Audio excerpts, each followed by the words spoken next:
Bonjour et bienvenue à notre émission Lire des livres.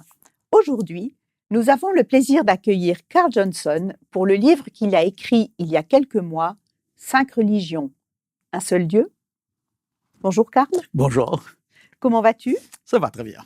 Ça va très bien. En tout cas, merci d'avoir accepté de venir jusqu'ici en Suisse pour répondre à quelques questions concernant ton dernier livre. Mais comme d'habitude, j'aime bien un peu présenter l'auteur qui est là pour ceux qui ne te connaîtraient pas. Alors, tu es donc né le 17 mars 1945 à l'île Maurice.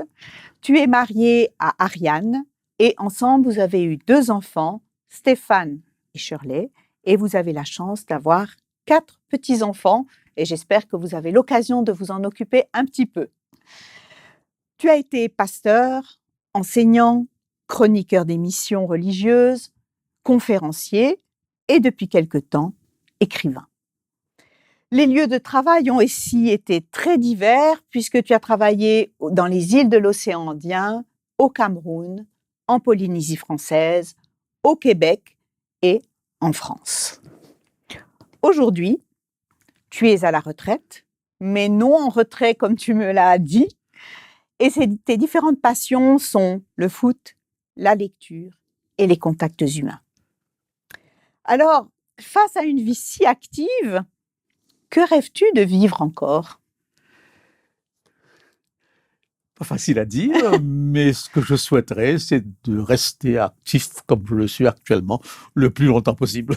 D'accord. Je trouve ma joie dans cette rester dimension. actif. Oui. Et puis, si tu devais dire le lieu où tu as aimé le plus travailler, puisque finalement, tu as travaillé un peu partout dans le monde.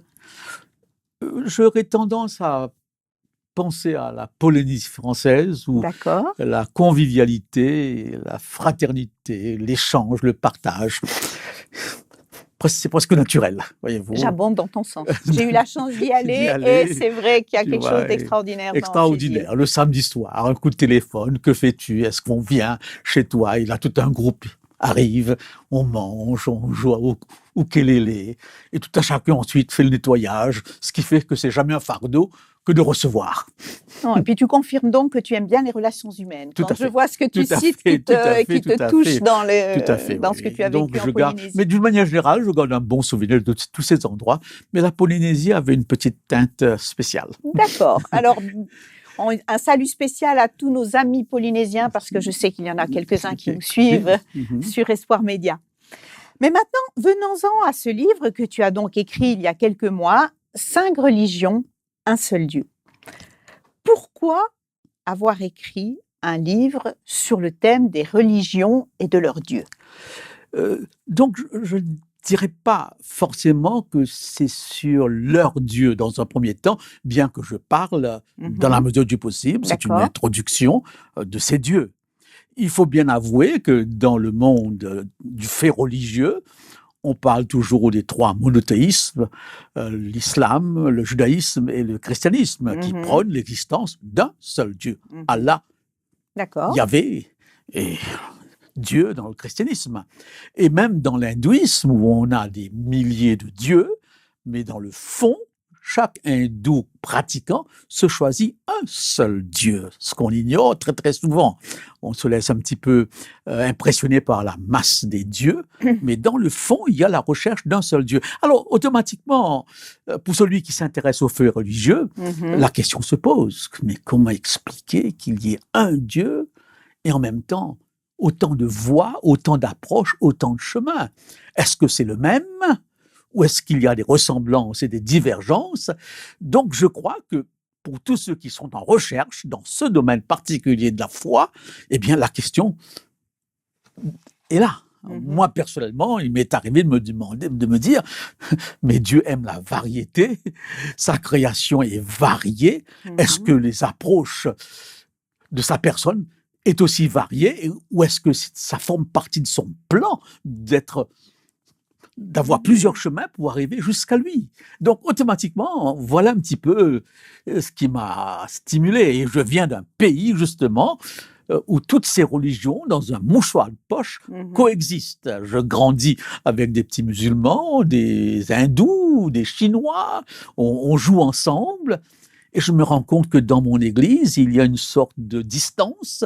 Et alors, ça m'a toujours interpellé. Ah oui, ça veut dire que l'île Maurice est une île dans laquelle où les religions existent toutes, mais en bonne harmonie. Tout à fait. Il n'y a jamais eu à Maurice de problème à ce niveau. Juste après l'indépendance, la crainte qu'une communauté, qui est la communauté hindoue, qui est en majorité, domine la situation, avait provoqué quelques remous. Mais d'une manière générale, il y a une coexistence pacifique assez remarquable. Colonisée par les Anglais et les Français, qui ont introduit les Africains et les Hindous, les Chinois sont venus de même. Dans un même quartier, on peut voir une pagode, un temple, une église, un siwala, qui veut dire temple hindou, et on grandit dans cette ambiance. Ça fait du bien d'entendre ça, parce que quand on entend des fois ce qui se passe dans des pays simplement entre deux religions différentes, quand j'entends qu'on peut vivre en harmonie, tous les uns avec les autres, c'est magnifique. Tout à fait. J'ai le souvenir d'un documentaire, je ne sais pas si c'était d'un Mauricien ou pas, qui avait justement pour titre l'île Maurice, miracle de la coexistence pacifique du point de vue religieux. Enfin, jusqu'à l'heure, eh bien, bon, il est vrai, parfois, il y a des petites choses qui ressortent, mais dans l'ensemble, c'est la vie, dans l'ensemble, eh bien, il y a une coexistence remarquable. D'accord. Mais alors, pour les Occidentaux que nous sommes, j'ai été interpellée par ton sous-titre qui est dans l'avant-propos, où il y a le titre « 5 religions pour un seul Dieu, regards croisés et réponses simples ». Les regards croisés, je suis d'accord. Les réponses simples, ça me paraît un peu moins évident. Peux-tu t'expliquer un peu sur la chose? Donc, je ne me considère pas comme un spécialiste de ces religions. Et toutes ces religions sont assez complexes. Par réponse simple, eh bien, regard croisé, bon, je fais certaines comparaisons. Et par réponse simple, j'essaye de dire exactement les choses sans un arrière-plan trop philosophique ou théologique, pour que ceux qui lisent puissent voir la nuance, etc. Je prends un exemple très simple pour clarifier ma pensée. Eh bien, donc, Allah, c'est le Dieu du Coran, le Dieu de l'islam. Eh bien, il est grand, c'est un fait, n'est-ce pas? Et dans le christianisme, eh bien, c'est le Dieu trinitaire, n'est-ce pas? Comment concevoir dans les deux cas? Un seul mot pourrait peut-être simplifier ma réponse. Un est distant, très distant. Allah, n'est-ce pas? Il est grand.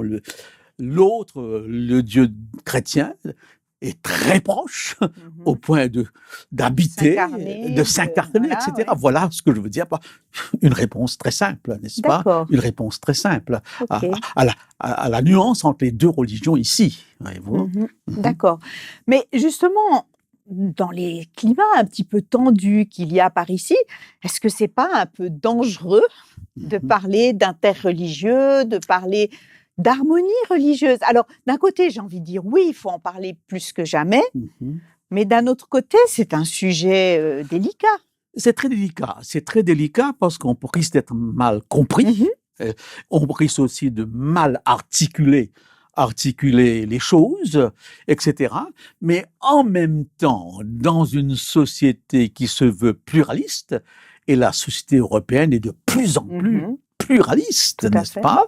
Et on ne peut pas s'empêcher de s'interroger honnêtement et avec beaucoup de sympathie de ce que croit le voisin du palier, le collègue, si toutefois il nous donne cette ouverture, parce qu'il faut avouer, là où j'habite, eh bien mes voisins me parlent bonjour monsieur, mais ça s'arrête là. D'accord. On a même l'impression que c'est un terrain tabou ou un terrain réservé, n'est-ce pas, et que c'est même une indécence de poser à l'autre trop de questions sur sa foi.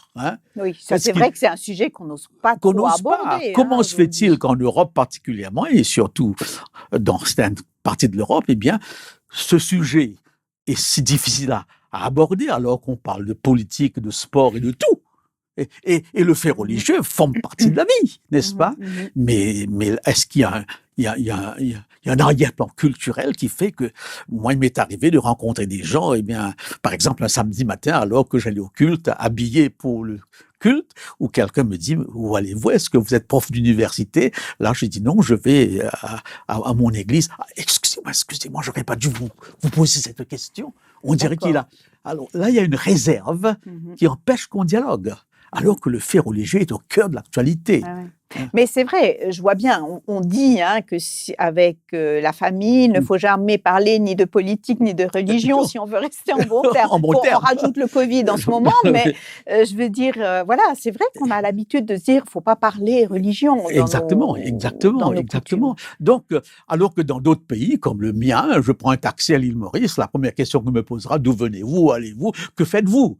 Et si par hasard je dis je suis pasteur de l'église adventiste, je connais un adventiste. Mon voisin est adventiste. Et on ira même jusqu'à me dire, mais quelle est la différence entre vous et les autres?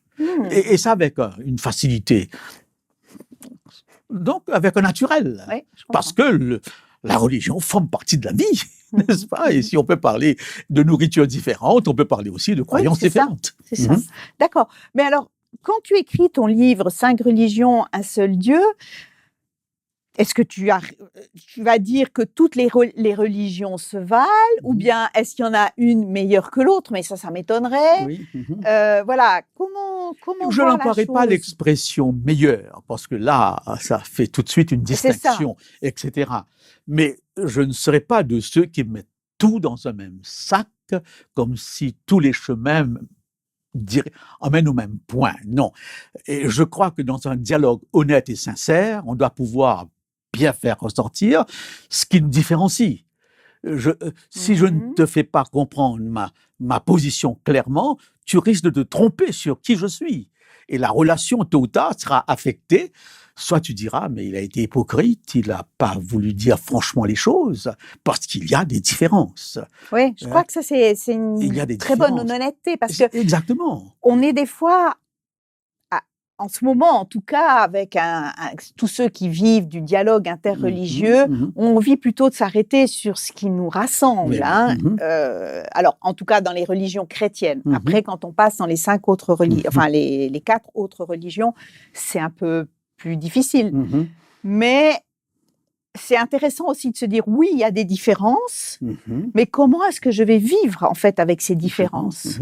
Mais je crois que l'objectif, c'est justement d'être clair sur ces différences, et c'est à la responsabilité de l'autre qui sent ces différences. Je prends un exemple.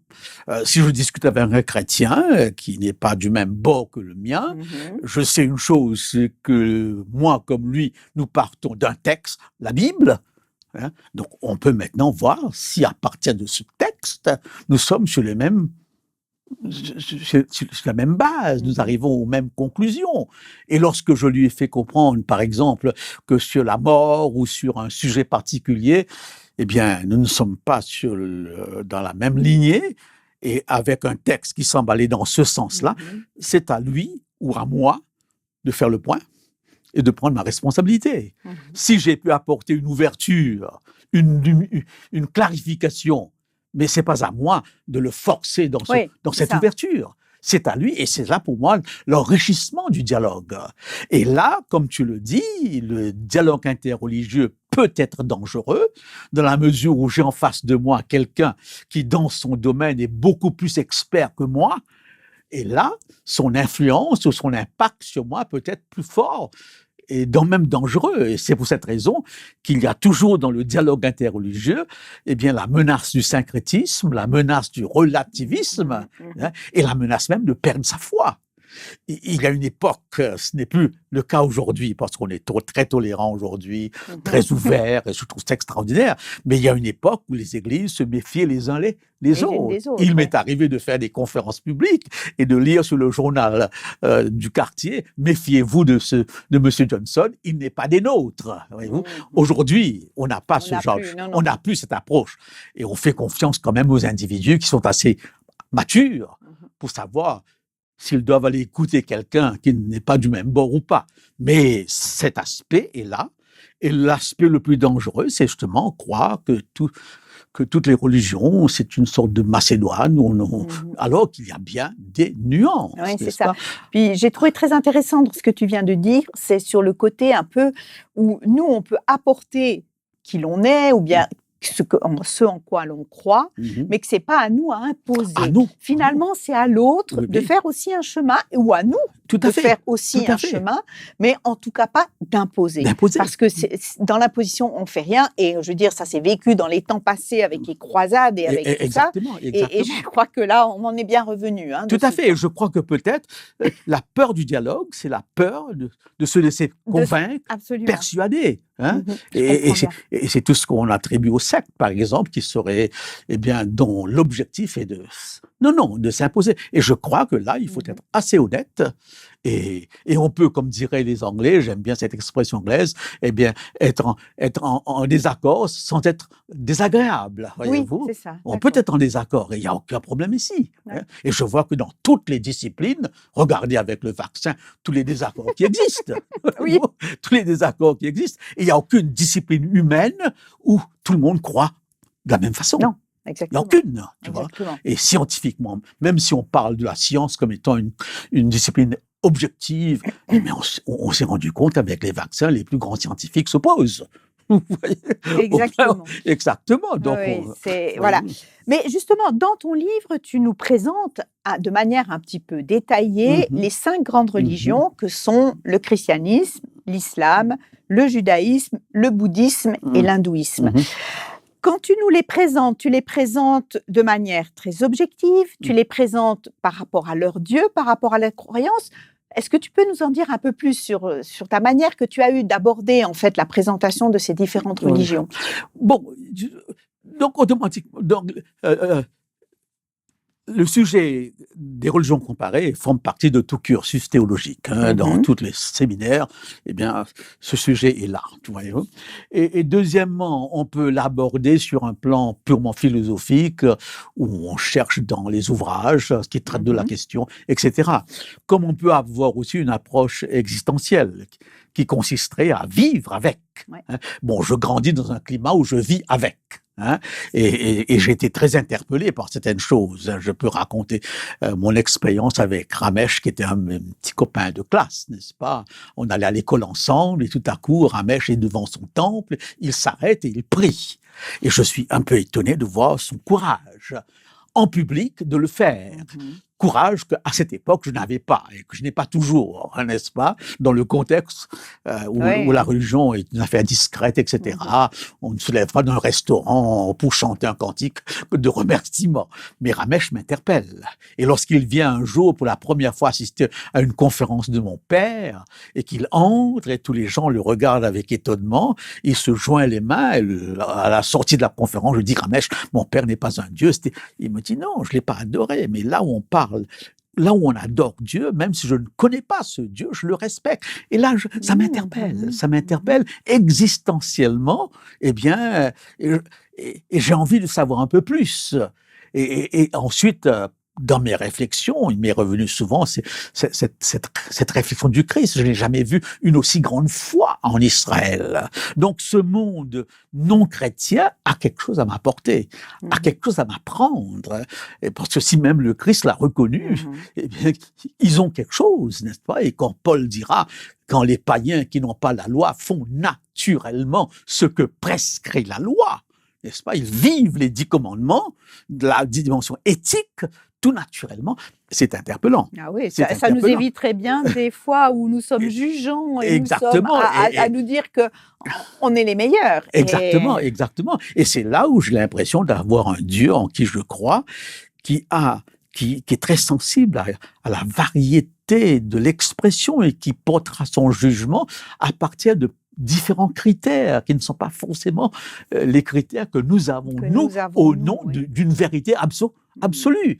Dieu voit plus loin peut-être que cette vérité parce qu'il y a une existence derrière, qui soit est en accord avec cette vérité ou est en contradiction. Et j'ai rencontré des gens qui ne sont pas de la foi chrétienne, mais qui sont merveilleux, et qui ont une compassion extraordinaire, n'est-ce pas ? Et en t'entendant, je me dis que ça nous appelle à beaucoup d'humilité, en fait. Beaucoup d'humilité face à tous ceux que nous côtoyons, d'où qu'ils viennent, en fait. Exactement. Et la Bible ici est d'une richesse particulière quand je vois qu'il est arrivé à ce Dieu de choisir même pour réaliser son projet des gens qui n'étaient pas d'Israël. C'est assez impressionnant. C'est impressionnant. Quand il prend un Cyrus, païen, dans le sens, aujourd'hui on ne parlerait pas de païen, mais à l'époque c'était un païen, et qu'il l'appelle mon oint, mon serviteur, c'est quand même extrêmement... Et là, ce Dieu a une universalité qui me frappe énormément. Mais n'empêche, quand on aborde ces religions, il faut qu'on soit assez honnête pour dire les différences. Il y a des différences. Mais justement, il y a des différences, mais est-ce qu'on arrive à trouver un lien entre ces 5 religions?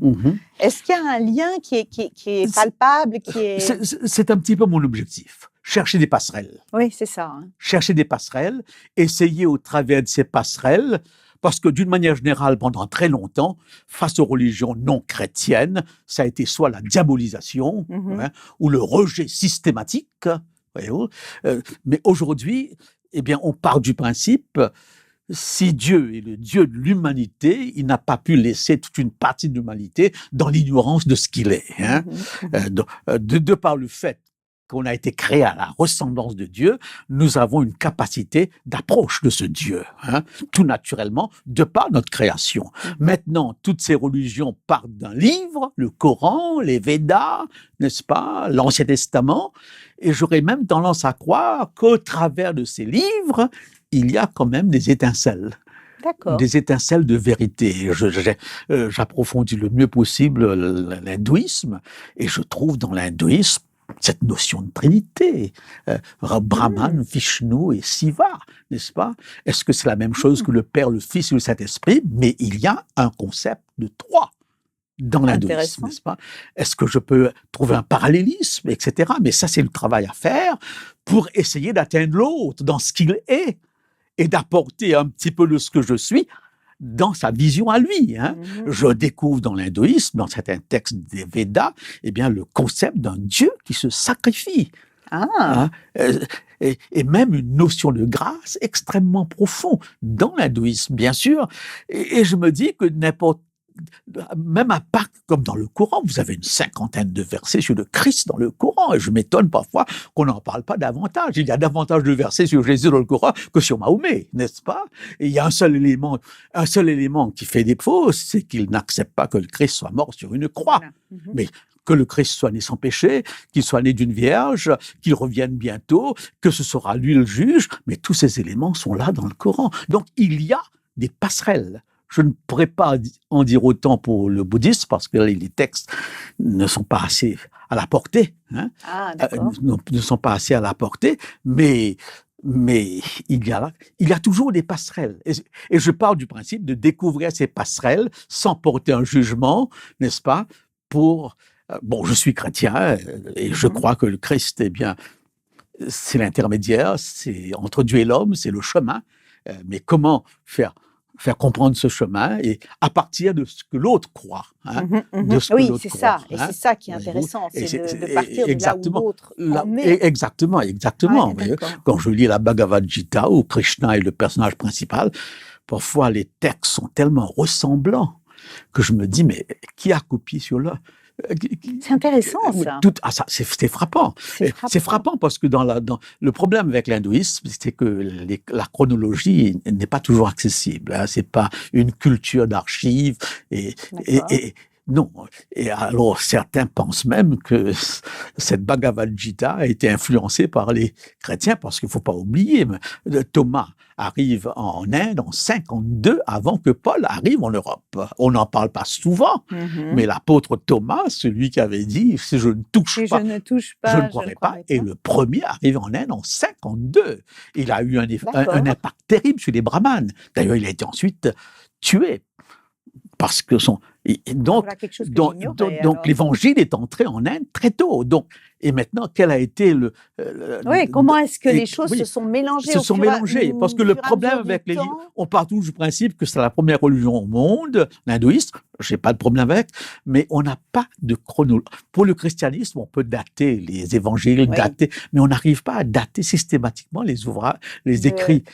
C'est pas dans la culture, on n'a pas besoin de savoir qu'il a écrit, quand il a écrit, pourvu que ce qu'il a écrit soit soit correct, exactement. Mais mais parfois je vois, mais j'irai même plus loin. Si on lit, j'ai lu un livre de Marguera, n'est-ce pas, très connu, eh bien où il démontre que dans les proverbes, il y a plusieurs proverbes qui viennent des cultures de la Syrie, babylonienne, etc. Ce qui veut dire que Dieu n'a pas hésité à prendre certaines choses des autres cultures. Oui, c'est comme si aujourd'hui on avait un peu envie de se dire il y a entre guillemets que le christianisme sur terre, et de loin pas quand je t'entends. Oui. Et je trouve vraiment extraordinaire de voir qu'en fait dans chacune de ces religions, on peut trouver des liens, des convergences. Tout à fait. Et j'arrive à la conclusion que vraiment, comme Paul le dit, Dieu n'a jamais laissé l'homme seul.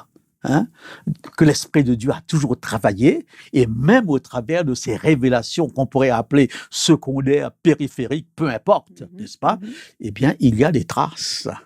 Et celui qui veut qui veut chercher, n'est-ce pas, aller en profondeur, eh bien, arriverait au Christ finalement. On parle beaucoup du Christ anonyme des religions, du Christ, eh bien, caché des religions, etc.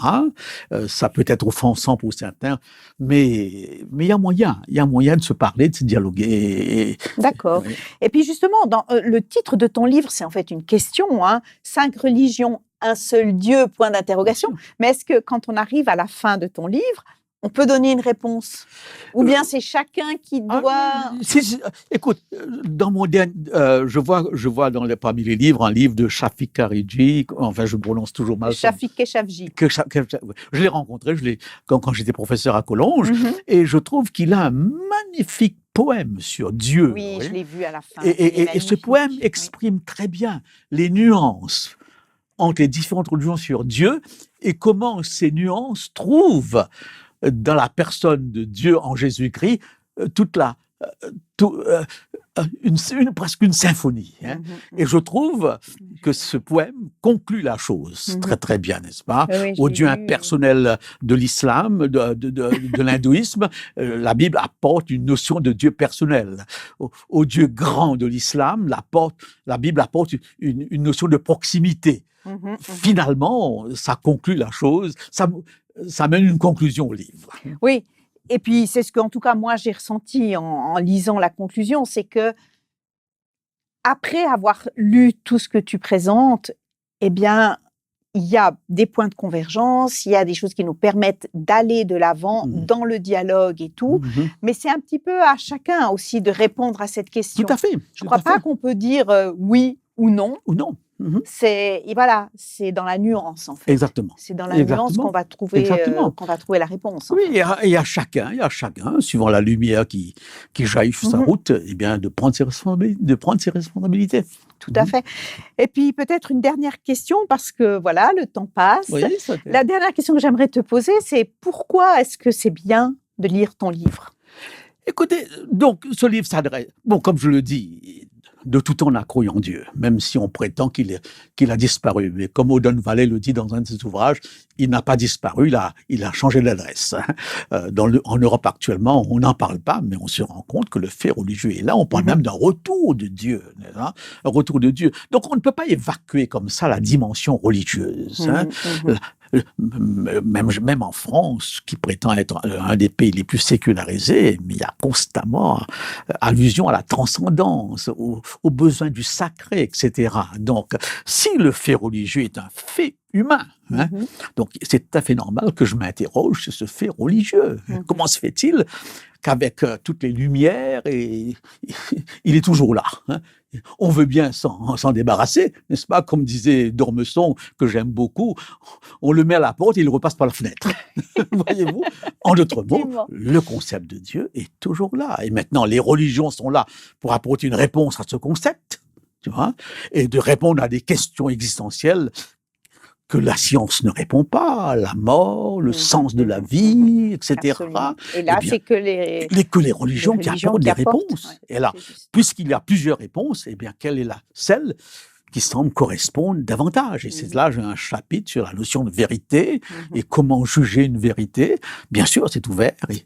Et voilà pourquoi. Donc, pourquoi lire ce livre? Ce livre, voilà. Voilà. En tout cas, Karl, vraiment, je te remercie beaucoup. J'ai trouvé très intéressant tout ce que tu as pu nous partager. Et j'espère, chers amis auditeurs, que ce petit moment vous aura donné envie de lire ce livre, 5 religions, un seul Dieu, donc un livre qui a été écrit par Carl Johnson il y a quelques mois. Pour ceux qui seraient intéressés, ce livre est paru aux éditions Palanquet. Il est disponible, entre autres, à la librairie Vie et Santé à Renan, ici en Suisse. Vous pouvez voir le site web qui s'affiche en bas de l'écran. En France ou ailleurs dans le monde, vous le trouverez dans toutes les bonnes librairies ou par correspondance. Merci à vous tous qui nous suivez sur la chaîne YouTube d'Espoir Média ou sur AdventPlay. Si cette émission vous a plu, n'hésitez pas à la liker et à la partager autour de vous. Et je vous donne rendez-vous pour une prochaine émission, Lire des livres, sur Espoir Média. Merci et à bientôt.